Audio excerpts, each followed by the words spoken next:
En estos días se enseña como verdad muchos engaños. Algunos de nuestros hermanos han enseñado opiniones que nosotros no podemos aprobar. Se están introduciendo ideas extravagantes, interpretaciones extrañas y forzadas de las Escrituras.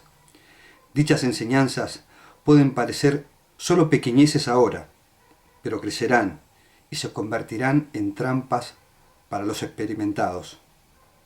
Es de vital importancia que escudriñemos las Escrituras diariamente, de modo que podamos conocer el camino del Señor y que no seamos engañados por falacias religiosas. El mundo está lleno de teorías falsas e ideas espiritistas seductoras que tienden a destruir las claras percepciones espirituales y a apartar de la verdad y la santidad. Especialmente en estos tiempos es necesario que prestemos atención al consejo: nadie os engañe con palabras vanas. Debemos tener sumo cuidado, no sea que malinterpretemos las Escrituras. Las sencillas enseñanzas de la palabra de Dios no han de ser tan espiritualizadas que se pierda de vista la realidad. No fuercen demasiado el significado de las oraciones en la Biblia, en el intento de extraer algo novedoso con el fin de agradar a la imaginación. Tomen las Escrituras según están expresadas. Eviten las vanas especulaciones. Manuscrito 30 del 29 de octubre de 1904. Alza tus ojos, página 314. Buenas tardes, queridos hermanos, ¿cómo les va? Otra vez con ustedes para, como les había prometido, ¿sí?, hablar un poco sobre esto que está predicando Emanuel Vallejos en relación a los dos pactos, ¿sí?, la comprensión personalista que tiene sobre la idea de los dos pactos de Dios. Pero para comenzar este estudio, primero, más allá de lo que hemos leído y que claramente la mensajera de Dios profetizó en relación a estos tiempos, quería hablar un poco sobre la forma que tienen este predicador, como otros predicadores, de enseñar doctrina. Fundamentalmente comienza siempre sus predicaciones dando la idea de que todos los demás entienden las Sagradas Escrituras como él las entiende. Y como él las entendió mal o no entendió bien algo, los hace eco a todos, ¿sí?, aquellos que escuchan, como si ellos creyeran de la misma manera, para después de alguna forma decir que él, ¿sí?, lo entendió diferente. Pero va más allá de eso. Presenta, ¿sí?, sin ningún tipo de humildad, la idea de que esta forma de entender de él, ¿sí?, muy personalista, va a cambiar absolutamente el concepto que se tenía antes, ¿sí?, o que todos tenían antes en relación a lo que Dios expresó en las Sagradas Escrituras. De esto va a tratar el estudio, pero quería comenzar que escuchemos estas palabras de comienzo en el estudio que él presentó, donde él presenta muy personalmente, ¿sí?, la idea que tiene en relación a los dos pactos de Dios para con el hombre. Veamos, por favor. Creo que a nosotros como cristianos, más allá de que los que estén escuchando puedan ser adventistas o no, o de otras denominaciones, creo que si hubiésemos conocido este tema hace años, cuando empezamos nuestro camino, cuando empezamos a ir a la iglesia o cuando empezamos a buscar al Señor, creo que se nos hubiesen ahorrado muchos sufrimientos, muchas frustraciones, muchos desánimos, porque hubiésemos comprendido, o sea, de primera mano, y no recién ahora, por lo menos en mi caso, ¿no? Creo que si yo lo hubiera visto así como lo veo ahora, desde el comienzo, nos hubiésemos incluso ahorrado discusiones teológicas, discusiones y diferencias entre los cristianos, ya sea cristianos adventistas con otros cristianos, o entre los adventistas mismos. Lo que vamos a ver hoy va a cambiar la forma en que comprendemos gran parte del Nuevo Testamento, sobre todo las cartas de Pablo, y tiene que ver con la forma en que comprendemos la ley, el lugar que ocupa la ley y el pacto de Dios. El pacto de Dios. En realidad vendría a ser la ley y los dos pactos, ¿sí? ¿Y en qué estriba el viejo pacto y el nuevo pacto? Como lo había manifestado, esta es la forma que tiene él de expresar lo que él entiende, y que esto supuestamente va a ser revolucionario para todo el mundo. O sea, todo el mundo entendió mal, y hoy, desde el momento que él entiende bien las cosas, todo el mundo va a entender cómo él entiende las Sagradas Escrituras.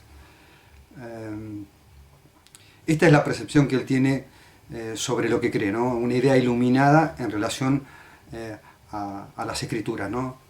Todo el mundo está equivocado, ¿sí? Y desde el momento que él entiende las cosas, todo va a cambiar, porque todos van a entender de la medida, de la forma de la cual él entiende las Escrituras.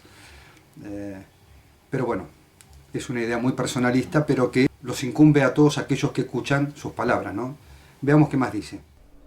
Y acá viene lo interesante. No es que, como se nos ha enseñado en el cristianismo, que hay dos dispensaciones, que está el viejo pacto allá, con una justicia por obras, y un nuevo pacto acá, con una justicia por fe. Hechos capítulo 10 dice, Dios no hace acepción de personas.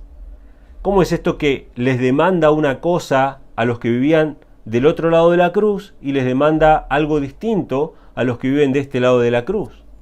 El dispensacionalismo que se enseña en las iglesias cristianas también lo tenemos en la iglesia adventista. Solo que en la iglesia adventista diferenciamos qué tipo de leyes quedaron del otro lado de la cruz y qué tipo de leyes quedaron de este lado de la cruz. Pero siempre lo entendemos así. Antes Dios nos pedía algo, ahora Dios nos pide otra cosa. ¿Sí? Es lo mismo, exactamente lo mismo. Es difícil de entender cómo Emmanuel creía, ¿sí?, antes la justificación por la fe. No sé cómo entendía, ¿sí?, que Israel podía ser salvo por otra cosa que no fuera por la promesa, ¿sí?, de la muerte, ¿sí?, del sacrificio de nuestro amado Salvador. Pero esta declaración que hace en relación a cómo él entendía antes, tiene mucho significado en relación a cómo él está predicando hoy lo que es la justificación por la fe, pero entiende que uno debe hacer cosas que fueron dadas para el pueblo de Israel. Es una gran confusión la que tiene en relación a la justificación por la fe y en relación a la ley misma. Él declara que son lo mismo. Hoy entiende que son lo mismo, que tanto Israel como nosotros, ¿sí?, que tanto al pueblo de Israel como a los patriarcas, la salvación es siempre por la justicia de Cristo. Pero no sé qué es lo que estaba predicando antes de esto, si no lo entendía de esta forma. Pero veamos qué es lo que está entendiendo hoy en relación a la justicia, ¿sí?, por la fe, y a la ley puntualmente, ¿no?, que entiende por los dos pactos. Exactamente lo mismo. Pero Pablo nos dice que en realidad Moisés ya hablaba de la justicia que es por fe, y lo hablaba en sus días. O sea que la justicia por ley y la justicia por fe existían al mismo tiempo. No es Acá vemos en la expresión de Manuel algo que es claro en relación a cómo él está entendiendo esto de la justificación por la fe y la justicia de la ley. Él piensa que conviven, ¿sí?, que están conviviendo al mismo tiempo, y la justicia siempre es por fe. Y las obras de la ley no nos pueden justificar. Acá empieza su falsa comprensión de lo que significa la justificación. Veamos un poco más, por favor. Entonces, en Hebreos capítulo 8, versículos 6 y 7 dice así: Mas ahora tanto mejor ministerio es el suyo, por cuanto él es mediador de un mejor pacto, de un mejor testamento, que ha sido establecido sobre mejores promesas. Porque si aquel primer pacto hubiera sido sin falta, no se hubiera procurado lugar para el segundo. ¡Wow! Fíjense qué interesante. Si el nuevo pacto es un mejor pacto y tiene mejores promesas, eso significa que el viejo pacto es un peor pacto con peores promesas. Ahora la pregunta es, ¿de Dios puede salir algo peor? ¿De Dios puede salir algo malo, deficiente, con defectos que tenga que ser mejorado? En absoluto. No. El viejo pacto, hermanos, no viene de Dios. No viene de Dios. El viejo pacto viene del hombre, viene del ser humano. Como primera medida, según las palabras que acaba de pronunciar Emanuel, Dios no crea peores pactos ni peores promesas. Es su mala interpretación, su mala lectura de las Sagradas Escrituras, es lo que hace que Él diga semejante barbaridad. Y que por lo tanto define, ¿sí?, sobre esta idea de que son peores promesas y un peor pacto, porque esto es un pacto hecho por el hombre. Identifica, ¿sí?, al primer pacto hecho por el hombre. Esta es la forma de razonar de alguien que dice estudiar las Escrituras y de que puede presentar lo que es la justificación por la fe. Ahora vamos a leer específicamente lo que dice Pablo en relación al primer pacto, y que para nada es un pacto hecho por el hombre, es un pacto roto por el hombre, pero es un pacto hecho por Dios con el hombre. Y esta es la gran diferencia en su interpretación. Que para anular, sí, que Dios mismo es el creador de los dos pactos, identifica a este primer pacto como un pacto hecho por el hombre. Con sus hijos. Fue en el monte Sinaí que se estableció el viejo pacto, cuando el pueblo de Dios dijo: no queremos oír la voz de Dios, no queremos escuchar su voz. Danos la lista de requisitos y nosotros vamos a hacerlo todo con nuestra propia fuerza. Ese es el viejo pacto. Acá me adelanté un poco en lo que él presenta en el video para mostrar específicamente cómo él presenta, según su conveniencia, lo que Pablo dice en Hebreos en relación al primer pacto, ¿sí?, diciendo que este primer pacto es un pacto hecho con el hombre, con Dios, no Dios con el hombre. Pero cuando nosotros leemos en Hebreos 9.1, dice lo siguiente: tenía empero, por cierto, también el primer pacto, ordenanzas de culto y santuario mundano, o santuario terrenal. En Hebreos 9 al 11 dice también: lo cual era figura para aquel tiempo presente, en el cual se ofrecían dones y también sacrificios, que no podían hacer perfecto al que daba culto en cuanto a la conciencia, que solamente consistía en viandas y en bebidas y en diversos lavamientos, y justicias de la carne, impuestas hasta el tiempo de la corrección, mas estando ya presente Cristo, sumo sacerdote de los bienes que han de venir, por medio del mayor y más perfecto tabernáculo, no hecho de mano, es a saber, no de esta creación. Pablo lo que nos está presentando en Hebreos es que el antiguo pacto, ¿sí?, tenía no solamente ordenanzas de culto, sino un santuario terrenal.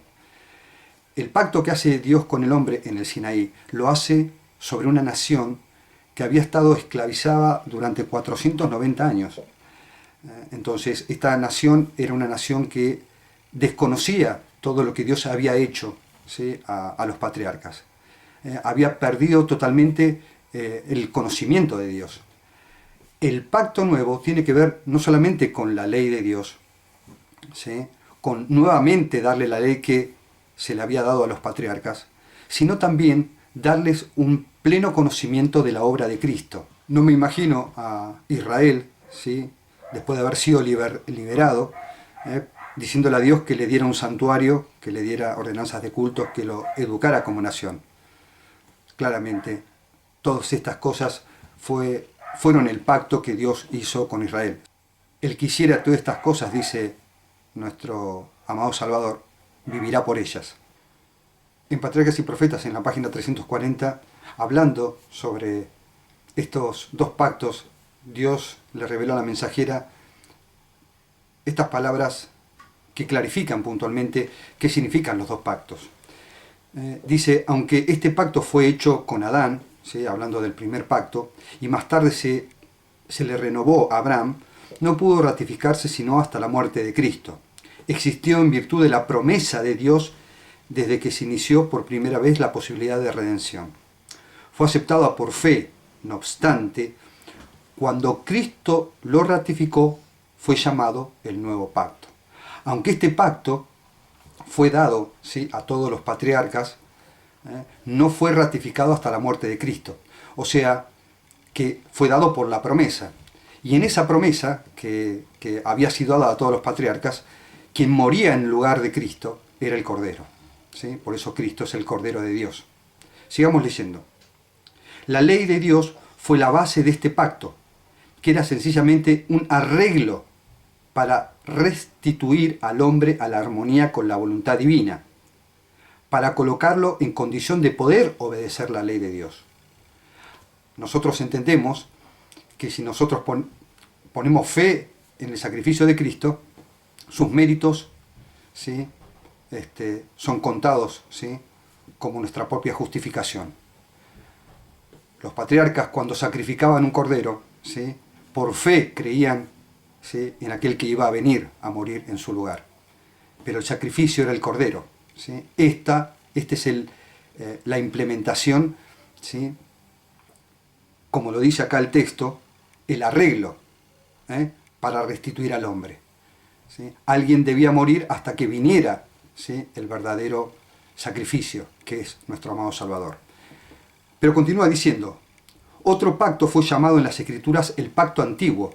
Se estableció entre Dios e Israel, no entre el hombre y Dios, entre Dios e Israel en el Sinaí. Y en aquel entonces fue ratificado mediante la sangre de un sacrificio. ¿Por qué fue ratificado? Porque sin derramamiento de sangre no hay liberación de pecado. Ese sacrificio representaba, ¿sí?, la promesa de aquel que debía venir, nuestro amado Salvador. Dios iba a venir a tomar nuestro lugar.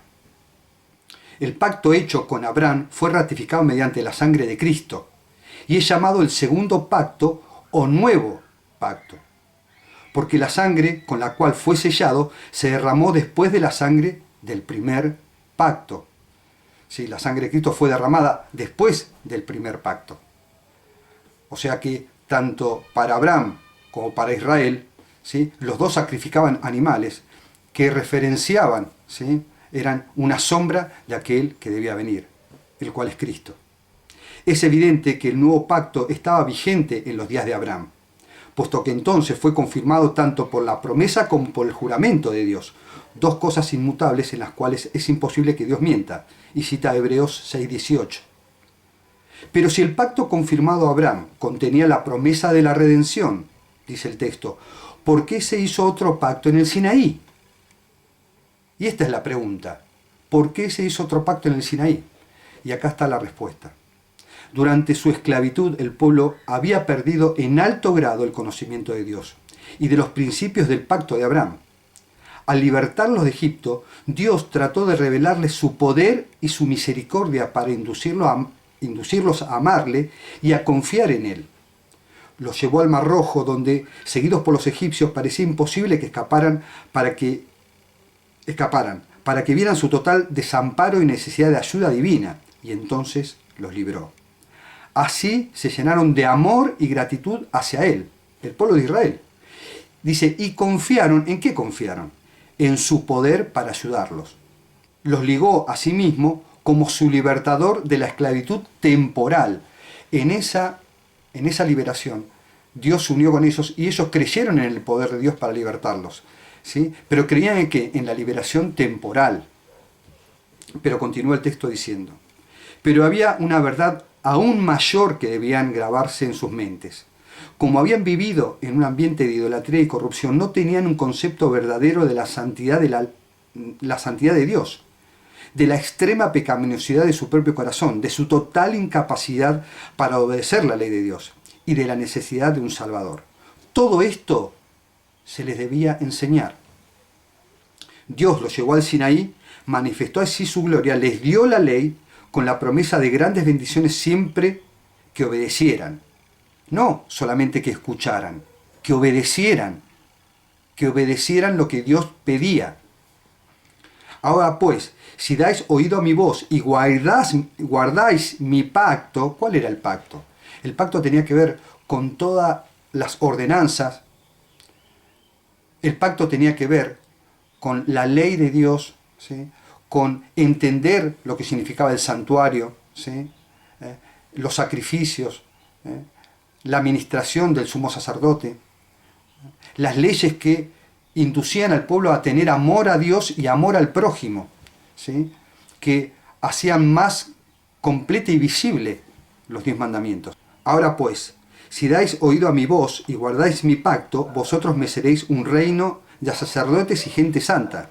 Éxodo 19, 5 y 6. Los israelitas no percibían la pecaminosidad de su propio corazón y no comprendían que sin Cristo le era imposible guardar la ley de Dios. Y con excesiva premura concertaron su pacto con Dios.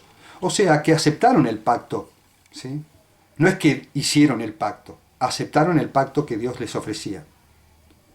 Al creerse capaces de ser justos por sí mismos, declararon: haremos todas las cosas que Jehová ha dicho y obedeceremos. Éxodo 24, 7. Habían presenciado la grandiosa majestad de la proclamación de la ley y habían temblado de terror ante el monte, y sin embargo, apenas unas pocas semanas después, quebrantaron su pacto con Dios al postrarse a adorar una imagen fundida. No podían esperar el favor de Dios por medio de un pacto que ya habían roto, y entonces vieron, y ahí está la realidad de los hechos. Ahí está la realidad en cuanto al pacto. Entonces vieron su pecaminosidad y su necesidad de perdón. Llegaron a sentir la necesidad del Salvador revelado en el pacto de Abraham y simbolizado en los sacrificios. De manera que mediante la fe y el amor se vincularon con Dios como su libertador de la esclavitud del pecado. Ya estaban capacitados para apreciar las bendiciones del nuevo pacto. Si Dios no le hubiera dado, ¿sí?, el primer pacto, no podrían haber entendido, ¿sí?, el segundo pacto, ¿sí?, el pacto, ¿sí?, que se gestó desde la entrada del pecado en esta tierra. Porque el primer pacto tiene ordenanzas de culto, tiene santuario y tiene leyes que nos hacen comprender, ¿sí?, o le hacían comprender a Israel la inmutabilidad de la ley de Dios. En la ley no hay ningún mandamiento que diga, ¿sí?, que debían dejar lo que recogían, ¿sí?, en las cosechas, dejarlo para la huérfana, para el pobre, para el menesteroso, para el extranjero. Eso estaba implícito en las demás leyes que daban entidad al amor al prójimo. Todas las leyes, ¿sí?, que dio Moisés a través de un libro, un acta de decretos, que era guardado en el santuario, era específicamente para comprender la ley a un pueblo que había sido esclavo, que no conocía a Dios y que no entendía la necesidad de un Salvador. Este es el primer pacto, ¿sí? Este es el pacto hecho Dios con Israel, ¿sí?, cuando lo instituyó como nación. Pero si nosotros no comprendemos qué significa este primer pacto, si permitimos que otras personas nos digan que ese pacto es una experiencia que el hombre tuvo para con Dios, y negamos enfáticamente en esa comprensión que Dios instituyó a Israel como nación y Él la educó en su santa ley, la educó en la promesa de la venida de nuestro Salvador, estamos haciendo lo que Satanás quiere, ¿sí?, negar todo lo que Dios ha hecho a través de la historia y limitarlo simplemente a una expresión personalista de lo que significa la obra de Dios a través de toda la historia. Miremos esta interpretación. ¿Qué es el viejo pacto? La ley fuera de nosotros. La ley como un medio para poder agradar a Dios y acercarnos a Él. ¿Qué es el nuevo pacto? Cristo en nosotros, ¿sí?, cumpliendo la ley de Dios. La ley misma, la palabra de Dios, en nuestros corazones. Nunca, jamás, ¿sí?, la ley fue un medio para agradar a Dios. Nunca. La ley siempre fue un medio para que podamos ver nuestra incapacidad, ¿sí?, para acercarnos por nuestros propios méritos a Dios. Es una ley que nos fue contraria porque estamos enemistados contra Dios. Pero Él entiende, ¿sí?, que la ley es un medio para agradar a Dios. Y así lo expresa, ¿sí?, con estas palabras, algo contrario a todo el Evangelio. Es por eso que se reveló a través de su mensajera para enseñarnos, ¿sí?, lo que quiso hacer con Israel, ¿sí?, que quiso educarlo, ¿sí? Para que comprendiera que necesitaba de un Redentor. Así está escrito, así lo leímos. Esta es la verdad del Evangelio. No, nunca, vuelvo a repetir, nunca la ley fue un medio para agradar a Dios. No es antes de Cristo y después de Cristo. No son dos grandes dispensaciones, sino que son dos experiencias. Una es la forma humana y la otra es la forma divina. Otra de las formas, como lo acabamos de escuchar, de negar, ¿sí?, lo que yo ya he expresado en otros videos, de sus propias palabras, ¿no? Él niega el espíritu de profecía como palabra literal de Dios. Porque obviamente no lo estudia simplemente lo que es conforme a su propia doctrina. Él dice que no existen dos grandes dispensaciones. Bueno, la mensajera de Dios habla, ¿sí?, reiteradas veces que existieron dos grandes dispensaciones. Ahora vamos a leer un par de esas citas donde la mensajera de Dios presenta estas dos grandes dispensaciones. ¿Y qué significan las dos grandes dispensaciones? Simplemente, ¿sí?, estas eras de tiempo, ¿sí?, que dividían lo que Dios hizo con un pueblo, ¿sí?, esclavo, y lo que hace a través de Cristo. Siempre Cristo fue el medio para ser justificados, ¿sí?, para poder cumplir la ley de Dios. Pero estas eras de tiempos existieron. Hubo un tiempo antes de Cristo y hubo un tiempo después de la venida de Cristo. Estas dos grandes dispensaciones están claramente manifestadas en el espíritu de profecía, el cual enfáticamente él niega y, vuelvo a repetirlo, limita toda esa historia, ¿sí?, toda esa realidad que Dios nos expresa a través de las Sagradas Escrituras y del espíritu de profecía en experiencias, como una experiencia humana y una experiencia de Dios. Y eso no lo manifiesta el Evangelio. Es una idea personalista que niega literalmente lo que Dios hizo por su pueblo. Veamos, por favor. En el deseo de todas las gentes, en la página 191, dice así: el profeta Juan era el eslabón que unía las dos dispensaciones. Como representante de Dios, se dedicaba a mostrar la relación de la ley y los profetas con la dispensación cristiana. Era la luz menor que había de ser seguida por otra luz mayor. La mente de Juan era iluminada por el Espíritu Santo a fin de que pudiese derramar luz sobre su pueblo. Pero ninguna luz brilló ni brillará jamás tan claramente sobre el hombre caído como la que emanó de las enseñanzas y el ejemplo de Jesús. Cristo y su misión habían sido tan solo oscuramente comprendidos bajo los símbolos y las figuras de los sacrificios.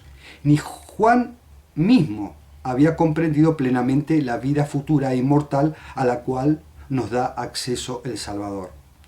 Claramente Juan no comprendió la totalidad de las manifestaciones, ¿sí?, ni de la vida de Cristo, pero sí él entendió, y así lo predicó, esta separación que había entre la promesa y la venida del Mesías, al cual él fue llamado a predicar. Ahora vamos a leer otra cita más, pero antes quería presentarle otras palabras hablando de lo mismo, negando, ¿sí?, en este video que él hizo, negó enfáticamente esta idea de que existan dos grandes dispensaciones.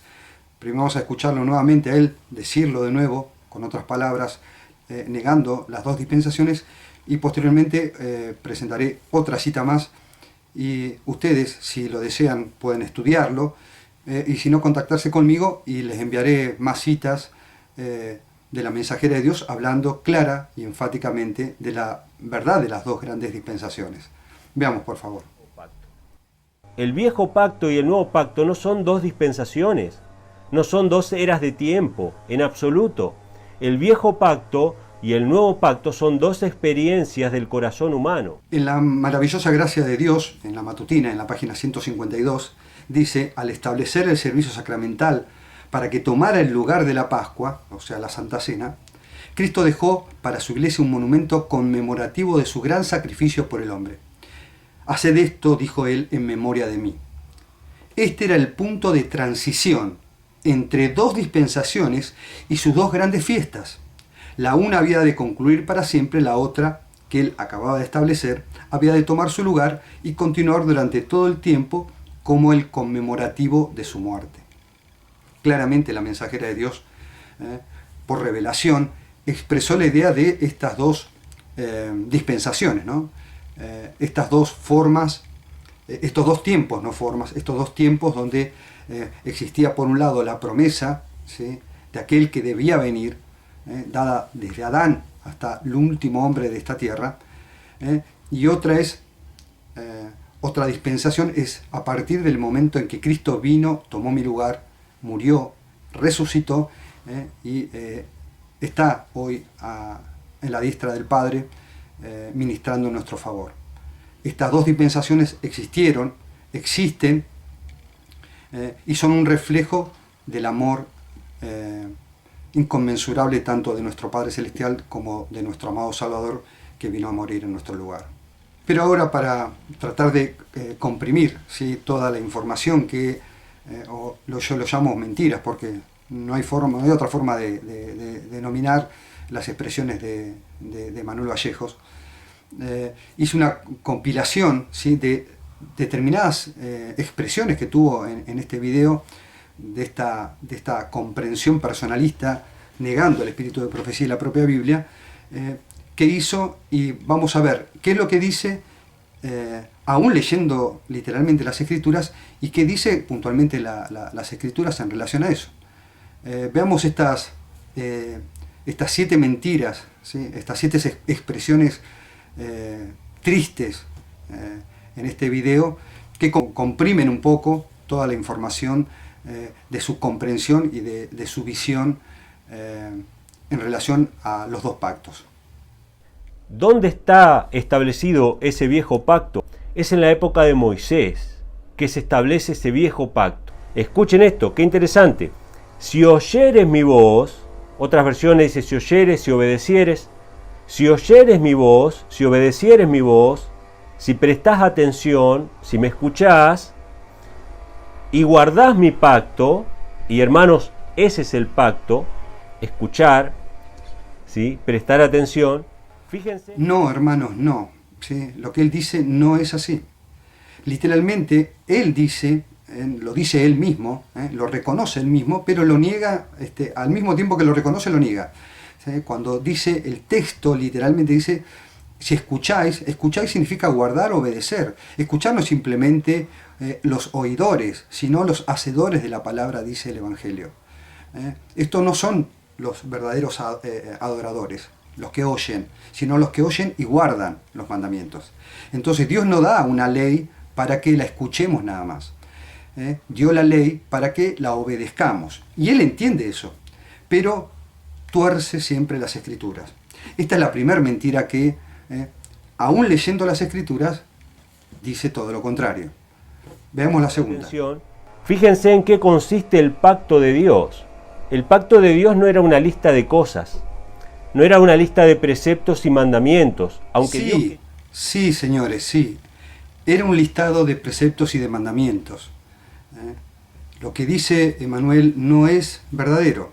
No solamente es un listado de preceptos y mandamientos, ¿sí? Eso era escuchar la voz de Dios, era escuchar su palabra, sus mandamientos, sino también que eran ordenanzas de culto y era un santuario que Dios se había instituido, ¿sí?, para que vieran en ese santuario el sacrificio de Cristo, la obra intercesora de Cristo.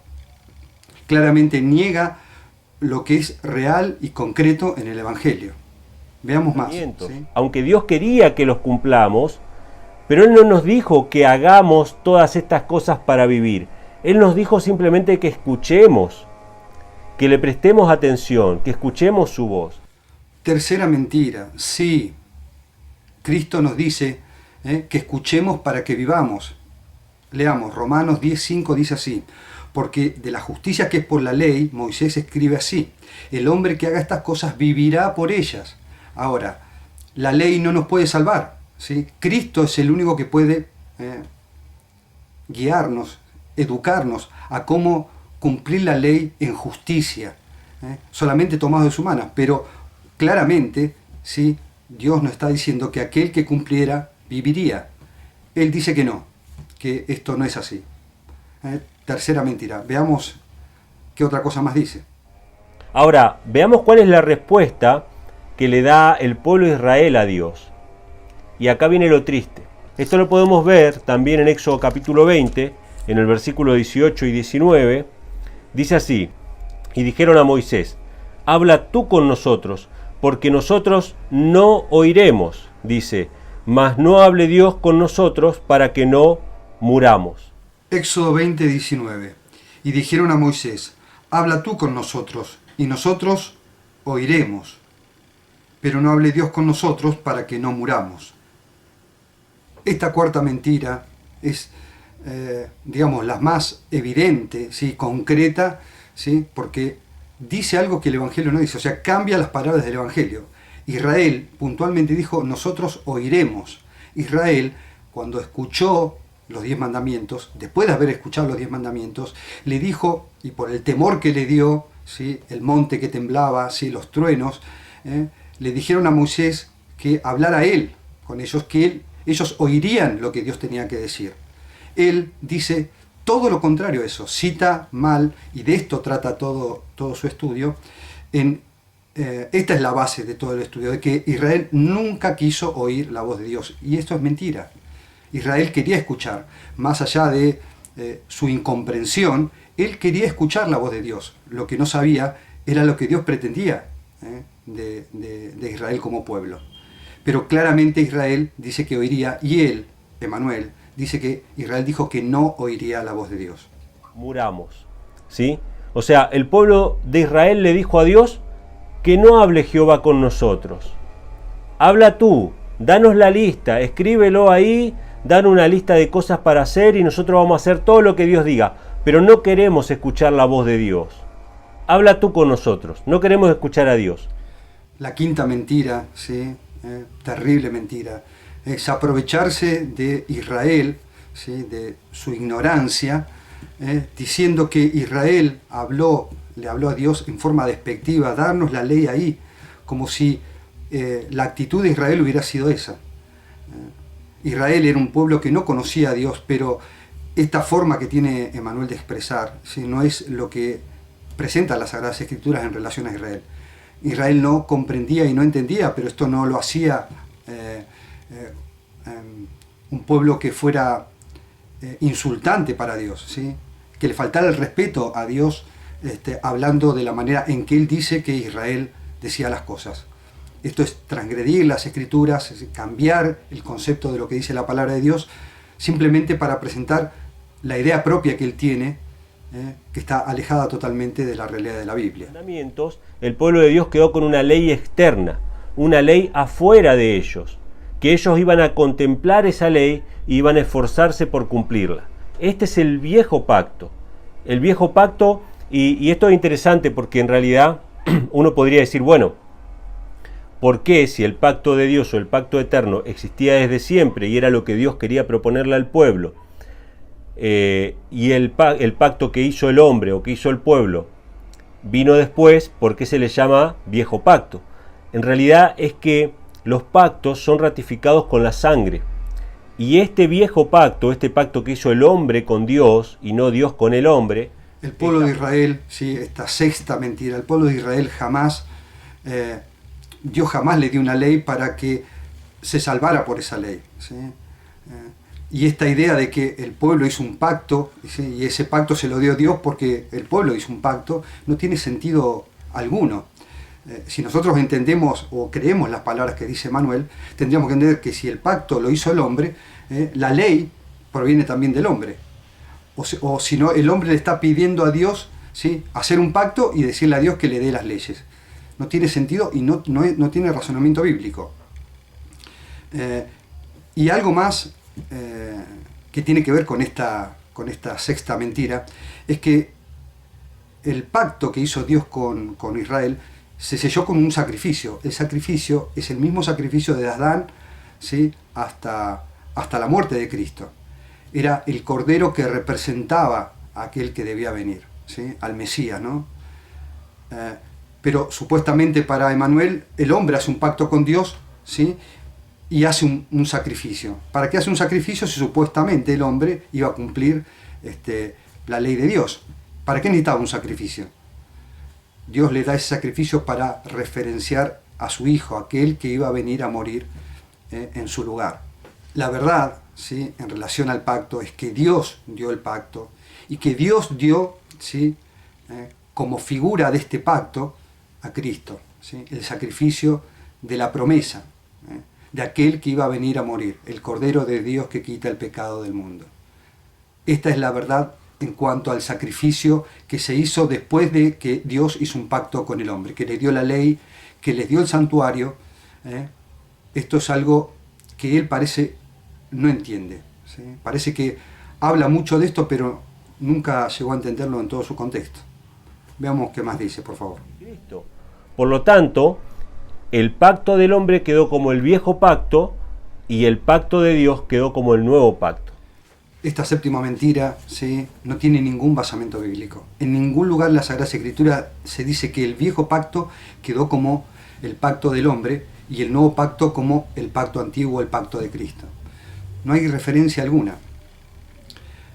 Si el pacto, el primer pacto hecho en Sinaí hubiera sido un pacto del hombre, ¿sí?, las pautas del pacto la hubiera dado el hombre, ¿sí? Entonces ese pacto siempre fue de Dios. La ley fue de Dios, el tabernáculo fue de Dios, las ordenanzas fueron de Dios, ¿sí?, el acta de decreto fue de Dios, todo fue de Dios. ¿Qué hacía el hombre? El hombre solamente tenía que obedecer lo que Dios decía, y para obedecer tenía que ser educado, así como lo manifiesta la mensajera de Dios.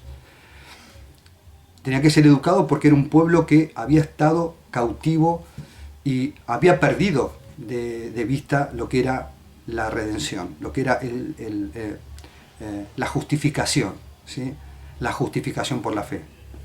E Israel fue educado, y en su caminar obviamente transgredió, faltó, quebró el pacto, no solamente una vez, varias veces lo quebró. Aún los patriarcas quebraron el pacto que Dios hacía con ellos. Pero esto no los descartaba, ¿sí?, como pueblo de Dios. Al final, ¿sí?, Israel termina sacrificando a aquel que era la promesa. Y este es otro tema. Pero puntualmente no hay una sola evidencia para esto que él expresa, de que el pacto antiguo, o sea, el primer pacto fue un pacto hecho por el hombre. Una interpretación personalista y fuera totalmente de la inspiración divina.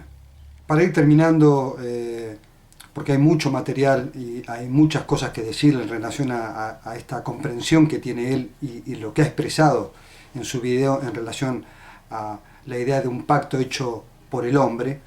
Él habla de Abraham y de Sara, su mujer, pero sería muy extenso presentar evidencia que también hay contrario a lo que él expresa en relación a esto que viene manifestando o ha manifestado en su video. Pero quería tocar lo último que él expresó, que tiene que ver con el sacrificio, ¿no?, o la presentación de Abel y de Caín, sobre lo que Dios había mandado, que era el sacrificio del Cordero, ¿sí?, que referenciaba al Mesías.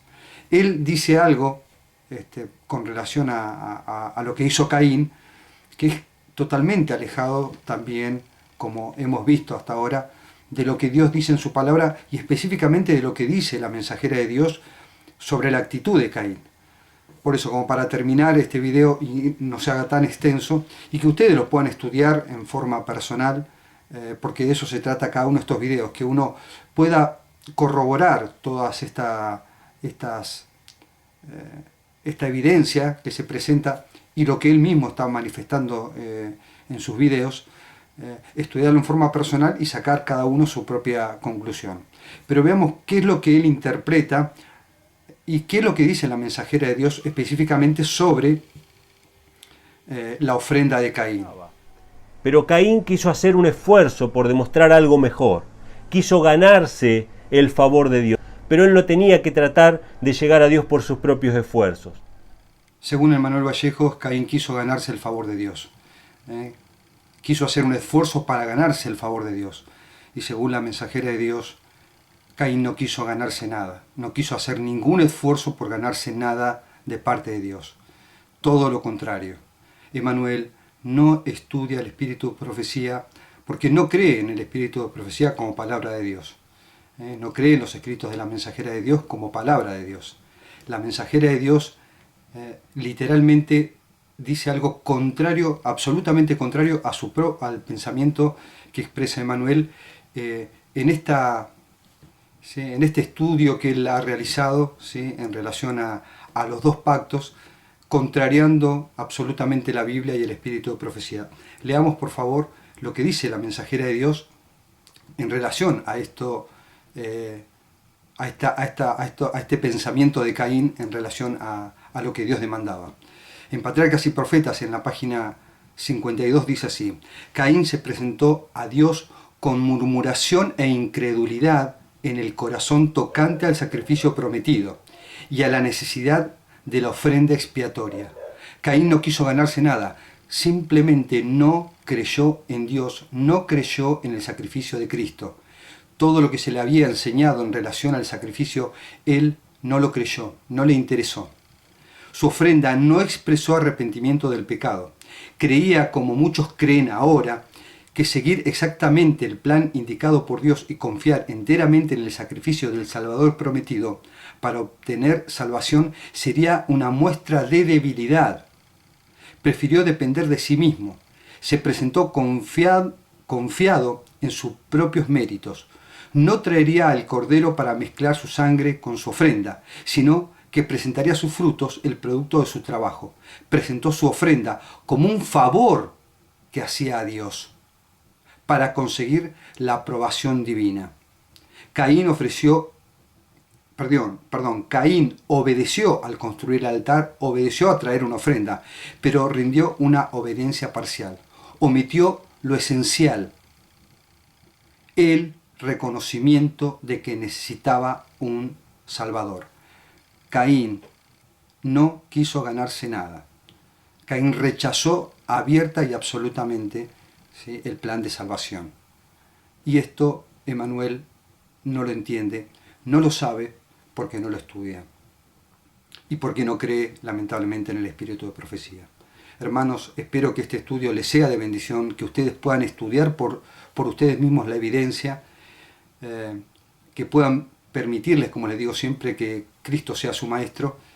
Y quiero dejarlos, ¿sí?, con las últimas palabras que son el comienzo de este estudio, dichas por la mensajera de Dios, tocante a esto que está surgiendo con estos predicadores y que enseñan falsedades no conforme a justicia. La mensajera dice así: en estos días se enseñan como verdad muchos engaños. Algunos de nuestros hermanos han enseñado opiniones que nosotros no podemos aprobar. Se están introduciendo ideas extravagantes, interpretaciones extrañas y forzadas de las Escrituras. Dichas enseñanzas pueden parecer solo pequeñeces ahora, pero crecerán y se convertirán en trampas para los experimentados. El Señor los bendiga y que esté siempre con ustedes.